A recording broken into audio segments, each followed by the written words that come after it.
Welcome to the Financial Planners South Africa podcast, a show dedicated to driving the positive evolution of financial advice, specifically in South Africa. To join a global community of financial advisors, sharing and learning with one another to drive the positive evolution of financial advice, head to xyadvisor.com.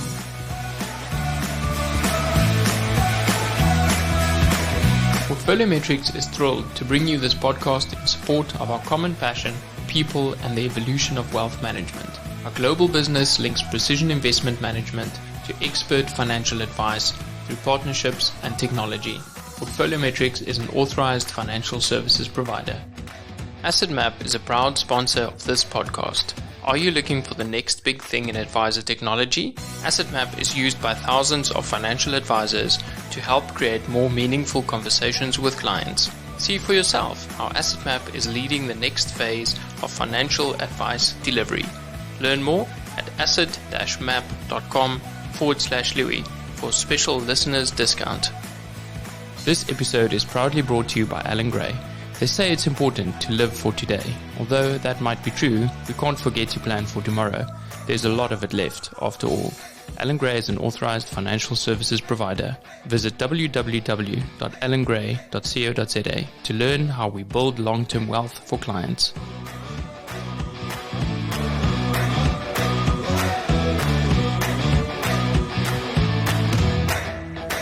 Welcome to another episode of Financial Planners South Africa. Today I have the privilege to have with me in the studio Renate Jute. Renate is my study partner. We met this year, both tackling the University of Free State Advanced Diploma in Estate Administration, as well as Trust Administration. And she has a passion for financial planning, as well as moving this industry forward. Renate, thank you so much for joining me today. Louis, thank you, and thanks for having me. I quite look forward to having this chat with you. Before we started, we kind of realized that somehow we are on the same mission, trying to move the industry forward, moving away from purely transactional-based relationships. But before we get to that, I'd love you to share a little bit of how you got into financial planning. And I know there's a lot of other areas that you're also busy with. So please share your journey with us.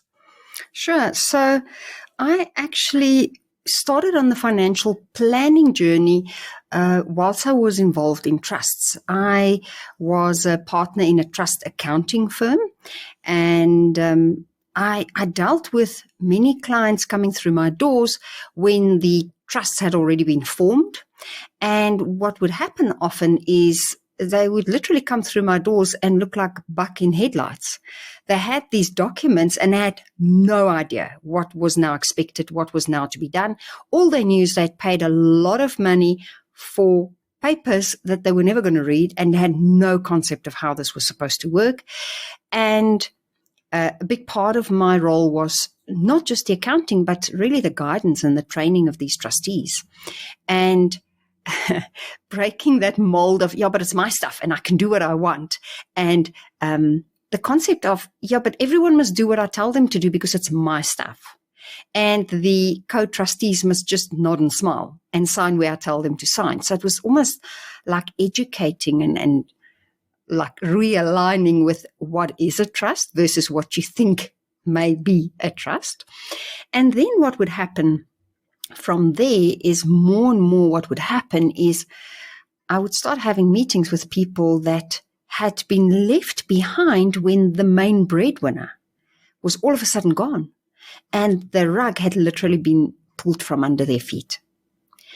And for me, I realized that there was such a need in the market to move away from just the hit and run policy sales to holding the hands of these people. And I often felt that there was some sort of a misalignment between what is happening and what should be happening.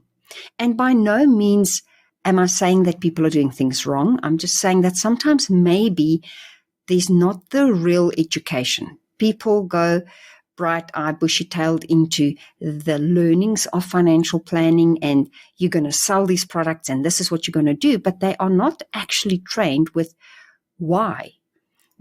what does it look like when someone dies? What does it look like when these products actually come to be needed? Yes, okay, so you've sold a life policy. But why? What does it look like when this product actually kicks in? What does that devastation look like when the person has lost their loved one, when the anxiety kicks in, when the loss kicks in, when the devastation kicks in and they don't know where to turn? They're actually clueless. They don't know who to turn to, who to make decisions, what's next. And that was what I often dealt with. So, yeah, that's where I sat in my boardroom the one day, and a young broker came in with a client, and this client was not married. It was a youngster. He was, I can't remember, but for some reason, I think this guy was like an IT type guy. He worked from home. He was in his late 20s. He had no girlfriend even. So no spouse, no girlfriend, no children. So I asked him, well, are you financially responsible for your parents? No. Do you have special needs siblings? No. Do you have any siblings? No. But yet this guy had close on a 10 million rand life policy. And his broker was there with him. The broker had brought him to me. So they'd set up a trust for him. And it was one of these, have so many trusts, like ideal client for anyone to just slap some products onto him. And I said, well, can you explain to me why you have a 10 million rand life policy? And he said, I don't know. Ask this guy. And he pointed to the broker next to him. And through my whole meeting, this broker had been playing on his phone, which was already getting my hackles up because he wasn't paying attention to what we were talking about. So I said to the financial advisor, can you explain to me why you did a 10 million rand policy for this person? And his answer was, because he qualified. Well, that was the day I decided I'm studying CFP. That was the day I contacted the Free State University. That was the day I started getting all my ducks in a row. And at the next enrollment date, I enrolled because I'd had enough of people selling products that weren't needed. Now, I'm not saying the guy didn't need a 10 million rand life cover.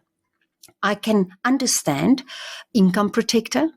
I can understand medical aid. I can understand retirement provision for this guy. But 10 million life cover, that was not needed. He came from a relatively wealthy family, so the family didn't need his money. But why? Because the broker was earning a commission. And for me, that was not the right product. The broker could have earned as well a commission on selling him any other product. But it was easier to sell him the life cover and probably the quickest route. And again, I'm not here to say financial planners are doing the right or the wrong thing. I'm saying we should be ethical. We should stand back and go, what is it that we are doing? Are we doing the right thing at the right time for the right reasons? And that is my passion. That is why I then went into financial planning. And it must be said, I don't sell any products. I work very closely with financial planners, accountants, and attorneys to do high-level estate planning, pre-death and post-death. So I work with families to ensure that there's liquidity, that there's proper estate plans before people die. And when people have passed away, I help those families to sort out the estates. I work with the financial planners, with the attorneys. So often attorneys or auditors are appointed as the executors, and they will then come to me and I will walk the path with them to make sure that these things are done, because my knowledge lies in accounting, in trust administration, and in estate administration. So I have a wide spectrum of the knowledge base that's required to do that. But yeah, for me, it's really, I think what I see is needed in financial planning is really the psychology of money, the psychology of financial planning. That for me is the passion that I'm, my little flag I'm waving, if I can call it that, and the ethics that goes with it. I really think, at this stage, it's like, okay, how many CPD points do I need for ethics? 5. Okay, what's the quickest I can get it? What's the least effort I can do to get it? Where for me, it's really, isn't ethics what we're supposed to be? Shouldn't we be wearing that ethics like a badge of honor? Shouldn't people, when they see us come down the street, go, oh, that's an ethical person. I know that person's got my back. I know I can trust that person. That is so important for me. I know that was a mouthful. Maybe you wanted a short answer. Sorry, I should have given you the tweet. It is lovely, and there's so much that I'd love to unpack there. Last week, I read a headline saying, "Are we fake fiduciaries?" A fiduciary being acting in someone else's best interest. And that made me wonder exactly that point that you have. Shouldn't ethics and that fiduciary responsibility underpin what we have? I love how your response was to that client that was sold the 10 million life policy is that, hey, I'm going to go and study and upskill myself. As a lifelong learner, tell me a little bit about that journey and what empowering yourself with additional knowledge brings to you as a person, and then also as a person delivering advice and assisting other professionals. Yeah, sure. I think I've been writing exams and studying probably for the better part of 20 odd years now. I can't remember a year when I haven't studied. And it's not about having to have the next paper on my wall. It is really, for me, it's A, it interests me, but B, it's always, if I know more about this subject, once I know more, how can I simplify it for others so that they can use this information to offer a better service? Because if I look at it, my end user client is never really the actual client as it is for the financial planner, if I can call it that. So the person on the street is not generally my client. My clients are generally the financial planners, the attorneys, the accountants. So for me, it's more a matter of, I just like to specialize more and more and more. So although it goes broader into estates or trusts or financial planning, I then niche deeper and deeper into certain things. And it's just because I like to know more. And like I've said to you often when we in our study discussions, I love it when people tell me you're wrong or no, this is not the right answer, provided they can say to me, and I refer to source, because then I learn something new. Nothing excites me more than learning something new. Now, I also appreciate that not for everyone, not everyone wants to be a lifelong learner. I have such a respect and a value on people that have this passion I have on knowledge and data. Other people have this kind of passion for human relations. So other people will have this kind of skill in building relationships with other humans. I have such respect for that. And if that is your superpower, go forth and multiply. If you can build incredible relationships with other humans, then that is your superpower, and do so. But it is important to always upskill. And I think that's where the CPDs come in again. That is why it's necessary. You can't just study, let's say, and I know it's not just the CFP. I know there's other, in financial planning, there are other accreditations as well. But if you go and study whatever your part is in financial planning, you do have to continuously at least upskill yourself with the latest knowledge. Tax changes, financial planning rules, regulations change, laws change. I mean, if we look at, and we are studying this now, just the Barnyard case that has been in the press so often, just that one case has impact on the interstate law. It's got impact on the Surviving Spouses Act. So it's got impact on so many different acts. And if you are not up to speed with certain acts that change, how are you going to offer the best for your client? So it's not to say that as a lifelong learner that you have to always go and study the latest and greatest or get the next degree or the next diploma, but at least be up to speed with what's happening out there. Read, listen, be part of discussions, listen to podcasts like this. Choose your method of what you enjoy. Choose your field that you enjoy, and do stick to some CPD at least. The reason it's there is to make sure that you are better equipped to offer a better service again to your client. So some will be, as my husband referred to it, propeller-head academics. And that's probably where I fall in, because I'd rather have my nose in a book than to be with a group of people. But at the end of the day, if you are better with people, make sure that the information you give those people is still in line with what is the latest information.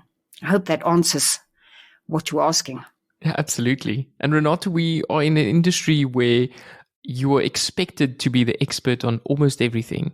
And so what you're saying is that rather partner with someone that might really enjoy that specific field and manage the relationships, but bring in these teams of people almost. But you have a very wide range of skills, and then you also seem to have gone quite deep in some of them. You know, you're the author of a book, you are a award-winning business person, you do shows and you speak, you do so much. How do you manage your energy levels during a day? Sure, yeah, I think that's important. You need to understand what gives you energy, and you need to understand what saps your energy. And then I'm a big proponent of understanding your natural flow of energy. So certain people will have more energy early in the morning. Other people will naturally have more energy later in the day. I know for myself, for instance, from about 11 o'clock in the afternoon till about 6 o'clock, I can sit down and I can focus on very deep focus, straight, like high level calculations, no interruptions. And I can literally, it's like 5 minutes have gone. But I cannot do that kind of focus work early in the morning. I just can't. So I will do client meetings, telephone calls, emails earlier in the morning. But I also know I'm not an early morning person. Where you get people that operate at 5 in the morning, man, I have tried and tried. It's not me. My brain does not operate first thing in the morning. No 4 a.m. club for you. No, nothing. I have tried. And it took me years to accept that I'm not going to be one of those 4 a.m., 5 a.m. My husband, 4 a.m., 4:30 in the morning. He's like a Jack Russell. Up, goes running around the block. I'm like, 7 o'clock is when my brain's going to start working. Thank you very much. So understand where you fit in, where your energy is. You cannot compare yourself to others. And if you understand that your energy comes from alone time and you've been with a group of people, then know when to have the cutoffs, know when to say no.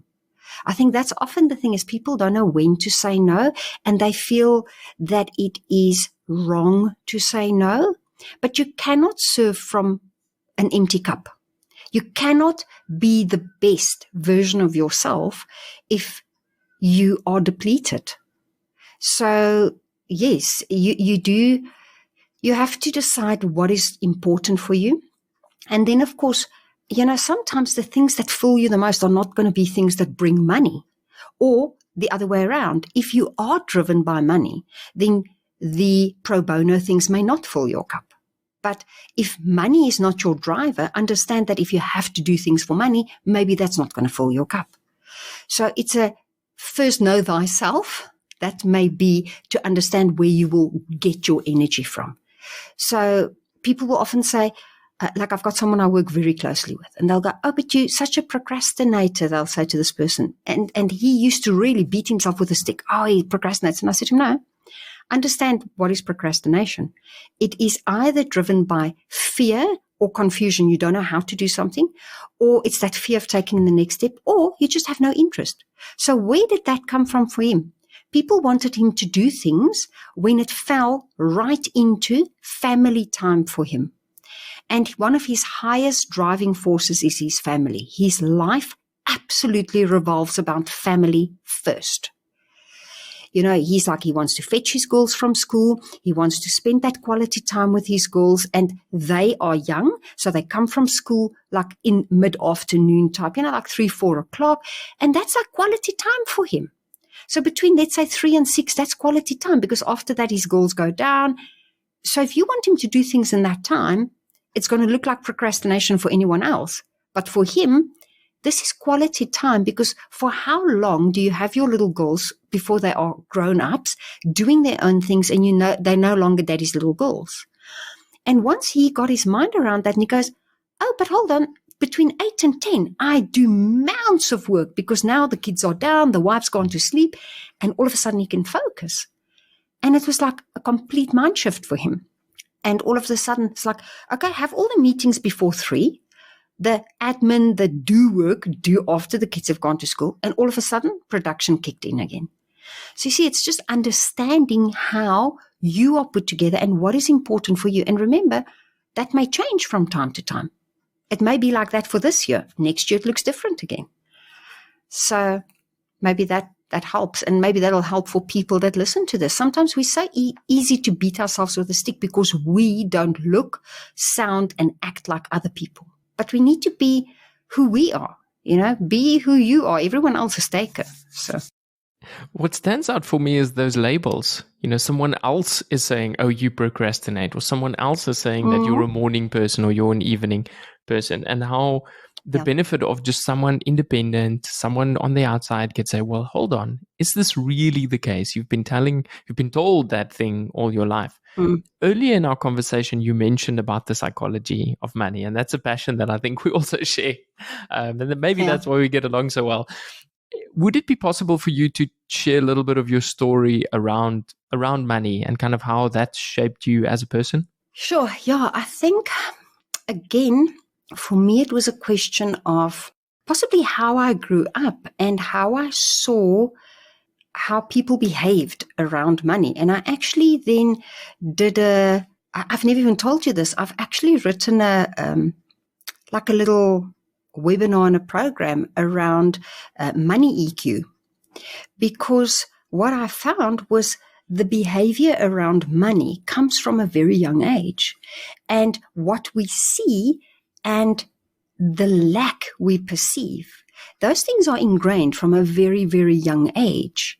And unless we get to deal with it and understand where it comes from and the limiting beliefs, the have-nots, the can't-haves, the triggers and those little buttons that get pressed, and how that then later on determines our future behavior and why we would then do certain things. When we don't understand where it comes from, we don't know how to deal with it, and we never realize that that's our driving forces. We never realize that that will push us to do certain things, and we never fix our money behavior. So we will continuously repeat certain behavior. We will continuously overspend, continuously self-sabotage, continuously live on the edge, because certain behaviors at a very young age create a certain pattern, create a certain feeling in us. It's almost like that adrenaline junkie, that living on the edge. At a very young age, something happens where we get that behavior and we like that feeling. And if it's tied to money, we will continuously living there. It's like we always have too much a month after our money because we're living on the edge continuously. And we don't realize that it's a pattern that we've created. So, this is something that we don't often understand. And I think what's sad is that we go and study something like financial planning, but we've never even looked at our own behavior, at our own financial patterns. Yet we are now expected to advise other people on this. And that's why I think coaching is such an integral part of financial planning. If we've not discovered who we are, how are we going to assist and guide and help those that we are supposed to do financial planning for? I think if you look at coaching and at therapy and a lot of the helping industries or professions, they start with the self first. Get to know yourself. There's the saying that you can only go as deep as what the coach has gone themselves. How did your journey start out with coaching? Because it's something that's popped up a few times. It's a very big theme of these podcasts as well, is like financial planners listening to this. Where do you start gaining coaching skills without breaking the bank, because there's a lot of courses that can be really expensive, and B, actually start seeing a change in how your clients respond to it? Sure, there you've got me, because I've been doing this for so long. I've been just on this continuous journey. I mean, my first degree was psychology, And then I realized, hold on, I don't know, and nogal my majors were abnormal behavior and criminology, because I wanted to do a PhD in criminal behavior. And I thought, sure, okay, hold on, this is a bit dark. Let's move more into the light. Renate, did you realize that after you finished, or was that at the beginning?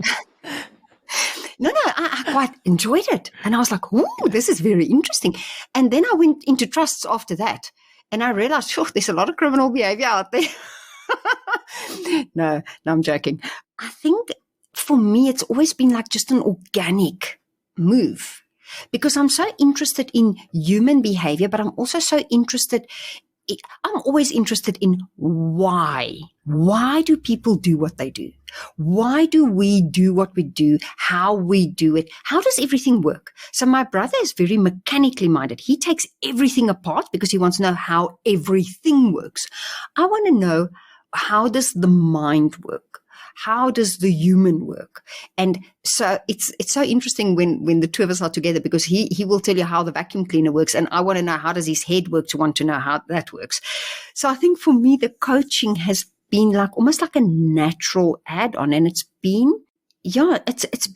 this self-discovery of, how do we do better? How do we just do better? How do we leave it better than we found it? So where to start? Sure. I think probably the first step would be for any person to first go through coaching themselves, because how can you just go and possibly think of studying something if you've not even experienced it? The thing is to find someone that you resonate with and someone that you can find true value with. Because you also want to know that you're dealing with a properly accredited person, and not just some Sunny that previously sold homes and she's now a coach because, she's lived a life, because unfortunately it's not as regulated. Yes, you do get the Commensa members and you get the ICR, which is the International Coaching Registry. And we are currently working on how do we now currently busy looking at how will we regulate financial coaching, because there are people out there calling themselves financial coaches. You won't believe it, but they haven't the first clue about what is financial planning or coaching. So we are looking at how will we regulate this industry now. And that's quite an interesting thing that we've gone on now. But I would highly recommend that people start this journey of self-discovery. And a way to do that would be, if coaching is not within your financial reach at the moment, start with listening to podcasts. Start listening. If you don't know, you would listen to, obviously, to this type of podcasts, but then also if you want to start maybe just with various coaching type things, find something that you resonate with. Read books. Listen to audiobooks if you don't want to physically read. You can read a book, you can listen to a book, you can listen to a podcast, you can watch YouTube if you prefer videos, and then start from there and just start building out, start doing a bit of research. I think that would be, that's putting your toe in the water. If you're financially not in a position to just start throwing money at it, there's ways. And one thing I've believed, this is how I work. Okay, what is it that I want to do? How much is it going to cost me? Okay, now what do I need to do to make that money? That's how I've always, I want to study that thing. Okay, how much is it going to cost me? Oh, okay, wait, I need that money. Somehow the money it's funny, when you put a number to something, you make that money. I don't know if you've experienced that, but that's just how it works. It's energy. Money is energy. You attract it. I want to expand a bit on that topic around money is energy and kind of just your mindset around it. And I remember reading Robert Kiyosaki's Rich Dad, Poor Dad, and the thought of not, I can never afford that, but the thought of what asset do I need to acquire that can generate this money so that I can buy it. And oftentimes I think clients approach it the other way around. They're saying, well, when I buy this, I'm going to be able to generate more money in the future. From a psychological perspective, which one comes first? Do you generate the asset first to buy that thing, or do you do it the other way around, investing? And I would love to hear your thoughts just on that.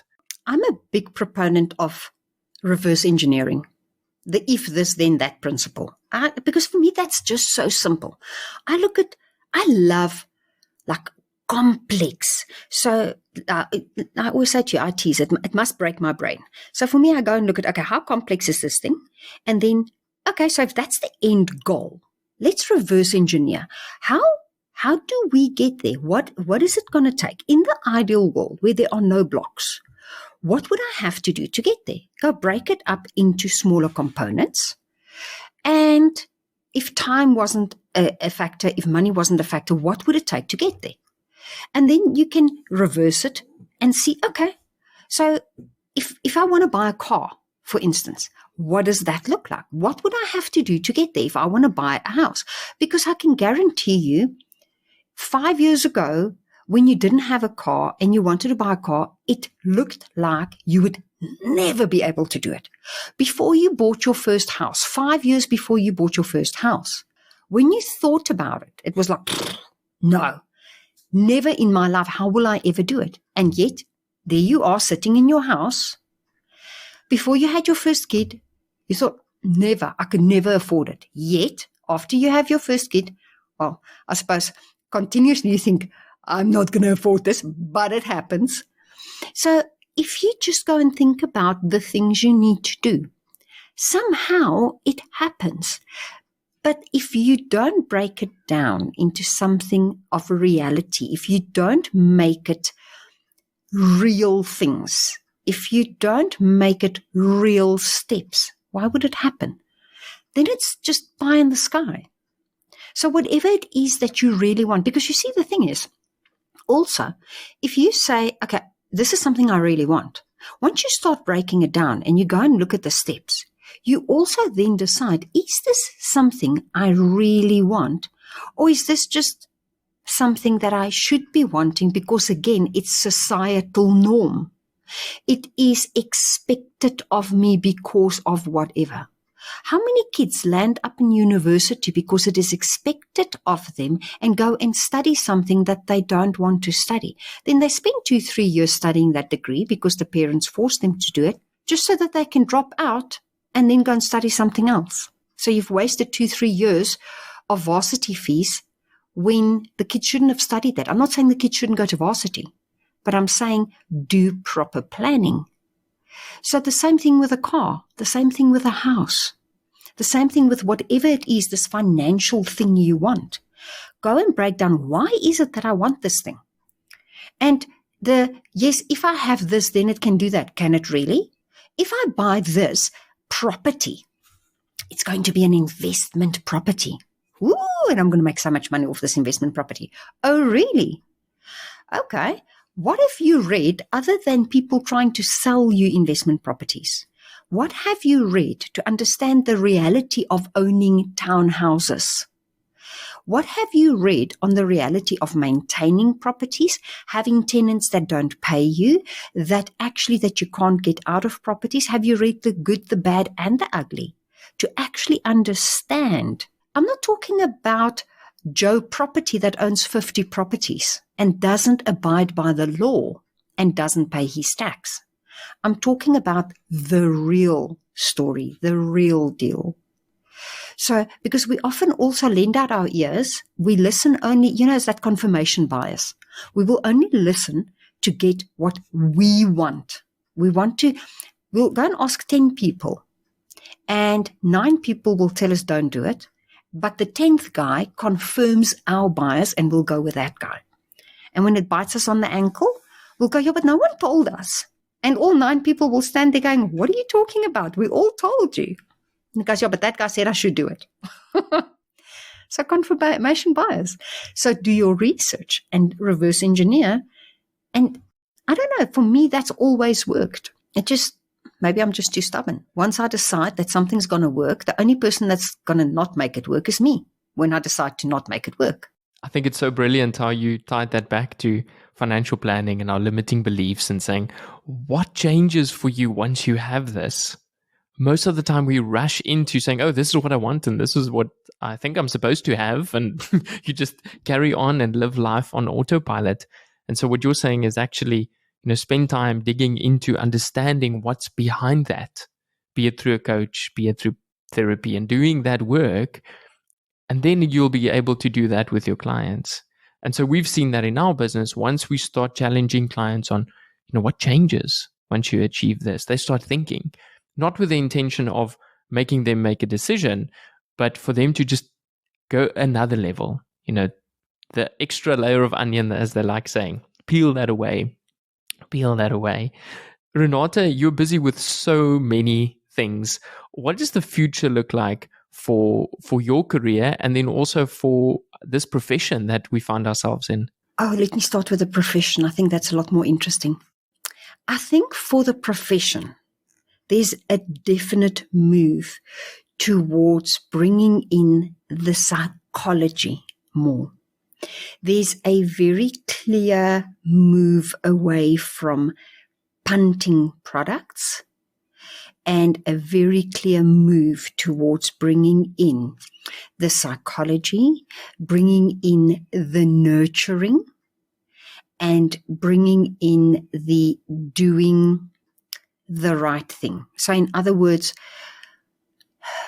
financial planning, not financial product selling, if that makes any sense, if that's the clear distinction that I want to bring in.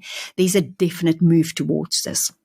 I think the disconnect will be between the people higher up that goes, yes, but this is a business and I want to see the bottom line, versus the newer guys coming in at the bottom going, yes, but I want to do the right thing and I need to come in with a caring heart versus a clanking pocket. So I think that's going to be where we will need to maybe bridge the disconnect. For me, sure, I don't know. I can say that I have made, or I'm trying to still convince myself. I keep saying this every year, and then by March, then the disconnect is there. But I have committed to not study next year. We'll see by March whether that one has lasted. I think I want to take a year off studying. But I'm quite excited about the value offer. I feel like I'm in a place in my life where I've accumulated this knowledge, this passion, this how do we make this industry better? And I love this industry. I really love this industry because there's so much we can do. There's so much we can do better. So it's just, making it great. I think that's like how can we add more? How can we add more value? How can we serve? I suppose that's the word. How can we serve better? So I suppose that's where my journey is going. So that's what I'm seeing for me, I suppose. Renate, that clanking pockets versus a caring heart is such a nice visualization. And I'm just wondering, are those two mutually exclusive? Is there a way where I hope not. You can have both? I believe there is. It's just that one that, like you say, it's finding a way to have it as not mutually exclusive. And I think sometimes it becomes almost a mutually exclusive. And maybe we should go back to the type of rewards that we offer in the industry. It's often, I don't know, because I'm not really the rewardee type person when it comes to that. But with those kind of rewards, isn't it always like the top salesman type message out there? It's not who's had the clients the longest or who has been able to serve their clients the best. It has been who's made the most money. Maybe I'm seeing it wrong, but I'm hoping that one could have rather a combination. And probably a very good definition of what best advice is. Best advice does not equal highest sales figures. Like you're saying, having a redefinition of that difference you can make in someone's life. We recently had on Sydney Devine, and he said this is one of the most wonderful industries. His words were, this is the most lucrative industry in the world, and the money's not bad either. Oh, how stunning is that? And that tells you exactly where his heart is. Renate, I want to thank you so much for being here today. Your passion shines through in everything you do, be it your commitment to studying and the difference you make in people's lives. I look forward to our weekly call on a Monday to chat through the questions and being a study partner. if people can reach out to you and need some advice, maybe some complex financial planning or estate planning, what's the best way to reach you? Are they welcome to email me at Renate on noblegroup.co.za. I'm sure you can also just share that with them. Or via my website, nobleprosperity.co.za. Brilliant. We'll add the links to the show notes, and I want to wish you all the best with the studies and with your business and with the coaching and the long list of things that you're keeping yourself busy with. Thank you so much. Thank you. Thank you very much.